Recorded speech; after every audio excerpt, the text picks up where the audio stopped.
হে WhatsApp guys, কেমন আছো সবাই? আশা করি সবাই খুব ভালো আছো। র্যান্ডম অ্যানিমেশন এন্ড ড্রামার আজকের পর্বে নারুটো শিপুদেনের 26 নম্বর এবং 27 নম্বর এপিসোড গুলো এক্সপ্লেন করতে যাচ্ছি। তো আগের এপিসোড গুলো যারা যারা এখনো দেখেননি তাদের জন্য ডেসক্রিপশন বক্সে ভিডিওগুলোর লিংক দেওয়া আছে, দেখে নিবেন। তো আমাদের চ্যানেলটি এখনো যারা সাবস্ক্রাইব করেননি তারা অবশ্যই সাবস্ক্রাইব করে দিবেন। তো কথা না বাড়িয়ে চলো মূল ভিডিওতে যাওয়া যাক। তো এপিসোডের শুরুতে আমরা দেখি লেডি চিও আর সাকুরার উপরে শাশুড়ি আগুন ফায়ার করছিল।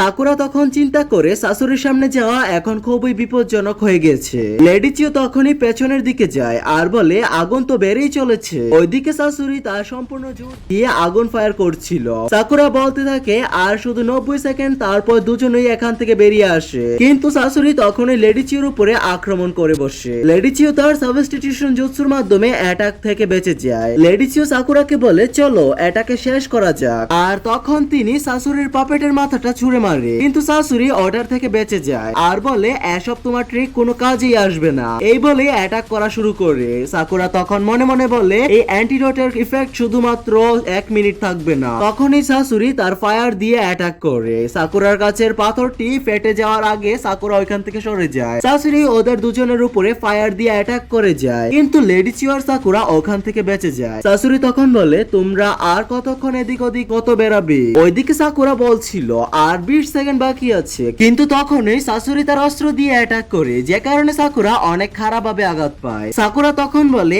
আর শুধুমাত্র 15 সেকেন্ড আছে। তারপর আমরা শাশুড়িকে দেখি লেডি চিওর দিকে এগোতে থাকে। সাকুরা তখন ওইদিকে দৌড়াতে শুরু করে আর শাশুড়ির গায়ে যে দড়ি বাঁধা ছিল ওটা ধরে ফেলে এবং টানতে শুরু করে। শাশুড়ি তখন বলে এই পাগল মেয়েটা এটা কি করছে? সাকুরাকে দেখি তার সম্পূর্ণ শক্তি দিয়ে দড়িটা টানছিল। শাশুড়ি লেডি চিওর কাছে প্রায় পৌঁছে গেছিল, কিন্তু দড়িটা শেষ হয়ে সে আটকা পড়ে যায়। সাকুরা একটা জোরে টান দিয়ে শাশুড়িকে টেনে ধরে নিয়ে আসে, আর ফাইনালি সময় থাকতে সাকুরা শাশুড়িকে ঘুষি মেরে টুকরো টুকরো করে ফেলে। সাকুরা তখন বলে ভালো হয়েছে যে সময় শেষ হওয়ার আগে আমি এটাকে হারাতে পেরেছি। লেডি চিও বলে সাকুরা তুমি তো এটা করে দেখিয়েছো।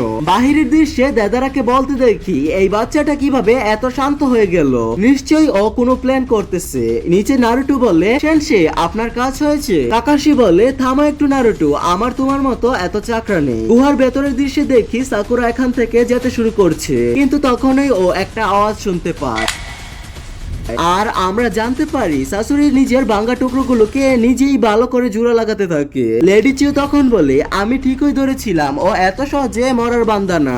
আর এটা বলার সাথে সাথে উনি আবার তার হাতটাকে জোড়া লাগিয়ে দেয় আর নিজের ব্যাগ থেকে স্ক্রল বের করে বলে আমি চিন্তাও করিনি আমার এটাকে ব্যবহার করতে হবে, কিন্তু তোমার বিপক্ষে আমি অবশ্যই একটা ইউজ করব। লেডি চিও ওই স্ক্রল থেকে কিছু একটা বের করে। আমরা দেখি লেডি চিওর পাশে অনেকগুলো পাপেট আসে। তখন শাশুড়ি বলে এটার ব্যাপারে আমি অনেক শুনেছিলাম, এটা দিয়ে আপনি পুরো একটা মহল ধ্বংস করে ফেলেছিলেন। যাই হোক, তখন শাশুড়ি নিজেই একটা স্ক্রল বের করে অনেকগুলো পাপেট বের করে, কিন্তু আমরা দেখি শাশুড়ির পাপেট সংখ্যায় অনেক বেশি ছিল। শাশুড়ি বলে আমি আমার পাপেট গুলোকে ব্যবহার করে সম্পূর্ণ নেশনকে ধ্বংস করেছি। সাকুরা এগুলো দেখে অনেক অবাক হয়ে যায়। পিছনে থাকা লেডি চিও বলে শাশুড়ি এখন অনেক বেশি পাওয়ারফুল হয়ে গেছে। ওইদিকে শাশুড়ি চিন্তা করছিল একটা বাচ্চা মেয়ে আর একজন বুড়ি মহিলাকে হারানোর জন্য আমার এইগুলো ব্যবহার করা লাগলো। আমি জীবনেও ভাবিনি আমার সব থেকে বেস্ট পাপেট গুলোকে ব্যবহার করতে হবে। তখন সাকুরা লেডি চিওর সামনে এগিয়ে গিয়ে লড়াইয়ের জন্য প্রস্তুত হয়ে যায়। লেডি চিও বলে সাকুরা তোমার অ্যান্টিডোটের সময় শেষ, তোমার লড়াই করার কোনো প্রয়োজন নেই। তখন সাকুরা বলে অ্যান্টিডোট শেষ হয়ে গেছে এর মানে এটা নয় যে আমি লড়াই করব না। লেডি চিও তখন বলে তাহলে চলো ফাইনালি ওকে একেবারে শেষ করে দেই। তখনই শাশুড়ি তার সমস্ত পাপেট গুলোকে সাকুরা লেডি চিওর দিকে লঞ্চ করে দেয়। তখন দুই পক্ষের মধ্যে ভয়ঙ্কর লড়াই শুরু হয়ে যায়। আমরা দেখি লেডি চিওর পাপেট শাশুড়ির পাপেটের থেকে বেশি ওভার পাওয়ারফুল ছিল। সাকুরা তার সমস্ত শক্তি দিয়ে পাপেট গুলোর সাথে লড়াই করতে থাকে। এদিকে দেখি তিনটা পাপেট একজন আরেকজনের উপরে দাঁড়িয়ে যায় আর তাদের মুখ খুলে ওখানে থাকা পাপেট গুলোকে নিজেদের শরীরের ভেতরে টানতে শুরু করে। সাকুরা তখন বলে এই পাপেট গুলো তো অনেক বেশি, আমাদেরকে এদেরকে একেবারে ধ্বংস করা লাগবে। তখনই দেখি সাকুরার দিকে কিছু পাপেট আসতেছিল। সাকুরা তখন ওদেরকে ঘুষি মারার জন্য এগিয়ে যায়। লেডি চিও লক্ষ্য করে সাকুরার দিকে একটা পাপেট আসছিল, তখনই তিনি তার পাপেট দিয়ে সাকুরাকে বাঁচিয়ে নেয় আর জিজ্ঞাসা করে তুমি কি ঠিক আছো সাকুরা? সাকুরা বলে হ্যাঁ আমি ঠিক আছি। লেডি চিও তখন চিন্তা করে তাদের কাছে একটা মাত্র অ্যান্টিডোট বেঁচে আছে, বলেও যদি তাদের গায়ে এখন বিষ ঢুকে যায় তাহলে তারা আর এখন বাঁচতে পারবে না। তখনই লেডি চিওকে শাশুড়ির একটা পাপেট তলোয়ার দিয়ে আঘাত করে। সাকুরা এটা দেখে ভয় পেয়ে গিয়ে বলে আপনি কি ঠিক আছেন লেডি চিও? লেডি চিও বলে সাকুরা তুমি সামনে যাও, আমি এদেরকে দেখছি। সাকুরা তখন জোরে দৌড়ে সামনে যেতে শুরু করে। লেডি চিও বলে সাকুরা এটা নিয়ে যাও। সাকুরাও তখন ওটা ক্যাচ করে সামনে এগোতে শুরু করে। সাকুরা শাশুড়ির কাছে পৌঁছাতেই ওটা ছুঁড়ে মারে আর আমরা জানতে পারি ওই জিনিসটা একটা পাপেট ছিল। আর বুম, তখনই গুহার ভেতরে বড় একটা বিস্ফোরণ হয়। লেডি চিও বলে এখন ও নড়াচড়া করতে পারবে না। এটা বলতেই লেডি চিও মাটিতে লুটিয়ে পড়ে। এটা দেখে সাকুরা লেডি চিওর দিকে আসতে যাচ্ছিল, ঠিক ওই সময় আমরা দেখি ওদের পেছনে শাশুড়ি দাঁড়িয়ে আছে একদম ঠিকভাবে, আর ও সাকুরার পেটে ঢুকিয়ে দেয়। আমরা দেখি সাকুরা আঘাত পাওয়ার পরেও লেডি চিওকে জিজ্ঞাসা করে আপনি কি ঠিক আছেন? শাশুড়ি বলে তুমি নিজেও আঘাত পাওয়ার পরে আরেকজনের ব্যাপারে চিন্তা করছো। এটা বলার সাথে সাথে আরো বলে ও নাও, তার সাথে তলোয়ারটা সাকুরার পেটে আরো ভিতরে ঢুকিয়ে দেয়। শাশুড়ি বলে তুমি একজন মেডিকেল নিনজা আর তুমি নিজেও জানো যে তুমি কত বড় বিপদে আছো। সাকুরা বলে তুমি চুপ থাকো, আর তার সাথে নিজেকে মেডিকেল নিনজুৎসুর মাধ্যমে নিজের আঘাত ঠিক করতে থাকে। তারপর দেখি লেডি চিও তার কাছে থাকা শেষ অ্যান্টিডোটটা বের করে আর সাকুরাকে ইনজেক্ট করে দেয়। সাকুরা তখন বলে লেডি চিও আপনি এটা কেন করলেন? তখনই লেডি চিও বেহুশ হয়ে মাটিতে পড়ে যায়। শাশুড়ি তখন বলে এরা একে অপরকে বাঁচানোর জন্য নিজেদের জীবন কেন বাজি রাখে? তখন সাকুরা তলোয়ারটা ধরে নিজের পেট থেকে বের করার চেষ্টা করতে থাকে। শাশুড়ি এটা দেখে চিন্তা করে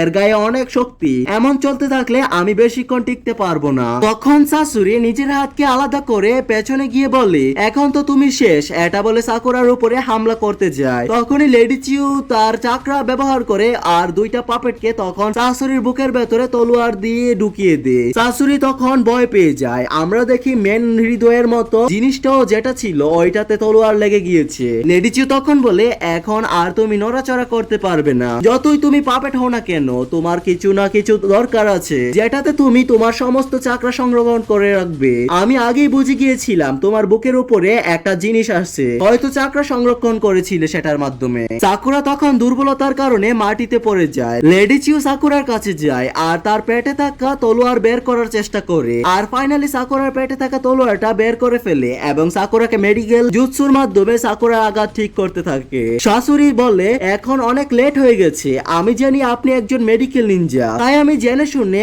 ওর শরীরে এমন জায়গায় আঘাত করেছি যেটা মুহিল করা সম্ভব না। লেডি চিও বলে আমি ওই আঘাত খেয়ে ঠিক করে ফেলেছি, আর এখন আমি যা করছি ওইটা হলো রিঅ্যানিমেশন জুৎসু। শাশুড়ি অবাক হয়ে বলে রিঅ্যানিমেশন জুৎসু?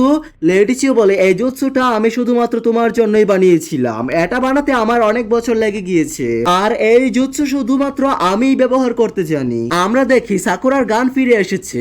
লেডি চিও বলে এই নিনজুৎসু ব্যবহার করে আমি যে কাউকে আবারও বাঁচিয়ে তুলতে পারি, সেটা পাপেটই হোক না কেন, কিন্তু এই স্বপ্ন আমার স্বপ্ন হয়ে গেল। শাশুড়ি বলে এগুলো যত সব ভুল কথা। অতীতের দৃশ্যে দেখি যেখানে লেডি চিও আর শাশুড়ি দাঁড়িয়ে ছিল, তারা শাশুড়ির বাবা মাকে বিদায় দিচ্ছিল। কিছুদিন পরে লেডি চিও জানতে পারে শাশুড়ির বাবা মা লিবলি যে হোয়াইট ফ্যাং এর হাতে মারা গেছে। ভেতরে শাশুড়ি ঘুমাচ্ছিল, শব্দের কারণে সে ঘুম থেকে উঠে যায় আর লেডি চিওকে জিজ্ঞেস করে আমার বাবা মা কি চলে এসেছে? লেডি চিও বলে এখনো তো না, কারণ ওরা তাদের নতুন মিশন পেয়েছে, তাই ওরা এত তাড়াতাড়ি বাড়ি আসবে না। শাশুড়িকে দেখি তার বাবা মার জন্য অপেক্ষা করছিল জানালার বাইরে দাঁড়িয়ে থেকে, আর কিছুদিন পরে সে তার বাবা মার পাপেট বানায় আর ওদের সাথে দিন রাত খেলাধুলা করতে থাকে যাতে ওর নিজের বাবা মার কথা মনে না পড়ে। বর্তমান সময় দেখি শাশুড়ি বলে বলো দাদি তুমি কবে থেকে দুর্বল মনের মানুষ হয়ে গেলে? সাকুরাও তখন যেমন তেমন করে উঠে বসে। শাশুড়ি বলে কিন্তু দাদি এই রিঅ্যানিমেশন জুৎসু আপনার তো মরে যাওয়ার কথা ছিল,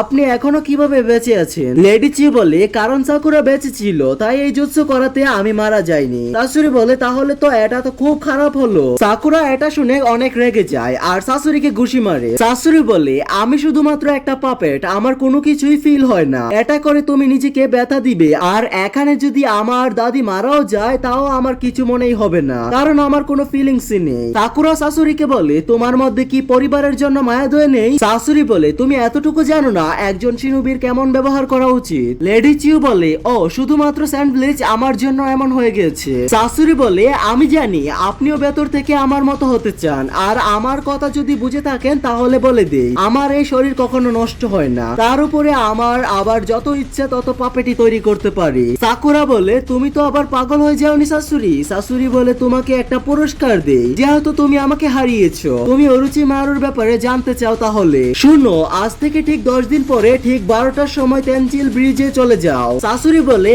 ওর একজন ফলোয়ার আমার সাথে কাজ করে, আর ও আমার সাথে ওই দিন দেখা করতে আসবে, কিন্তু আমার মনে হয় না আমার আর দেখা হবে। আর তার সাথে শাশুড়ির কথা বন্ধ হয়ে যায়। সাকুরা বলে লেডি চিউ ফাইনালি আমরা জিতে গেছি। লেডি চিউ বলে না সাকুরা, কারণ আমি যখন ওর উপরে অ্যাটাক করেছিলাম ও কিন্তু ওইটা ডজ করতে পারতো, কিন্তু ও তা করেনি। বাইরের সিনে দেখি নারুটোকে বলতে সেন্সে আপনি কি রেডি আছেন? কাকাশি সেন্সে বলে হ্যাঁ আমি রেডি আছি। আর আমরা ওনার শারিঙ্গান দেখতে পাই, যেটা কিনা অন্যরকমই লাগতেছিল।